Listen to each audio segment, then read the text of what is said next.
लाचार हो गई, पलक झुकल न तब जननी की प्यार हो गई, पलक झुकल न तब जननी की प्यार हो गई। क्या बात है भाई।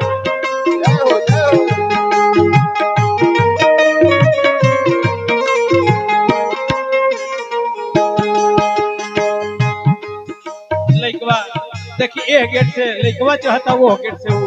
अच्छा ओह गेट से लभली चढ़ली ये गेट से हो,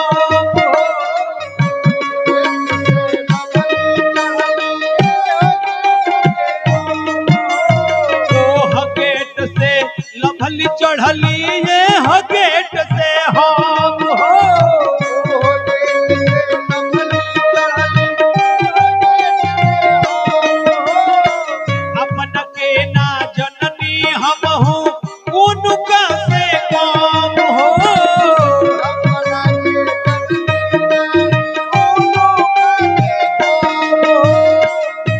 देखी जाके जहां बैठा था, जहां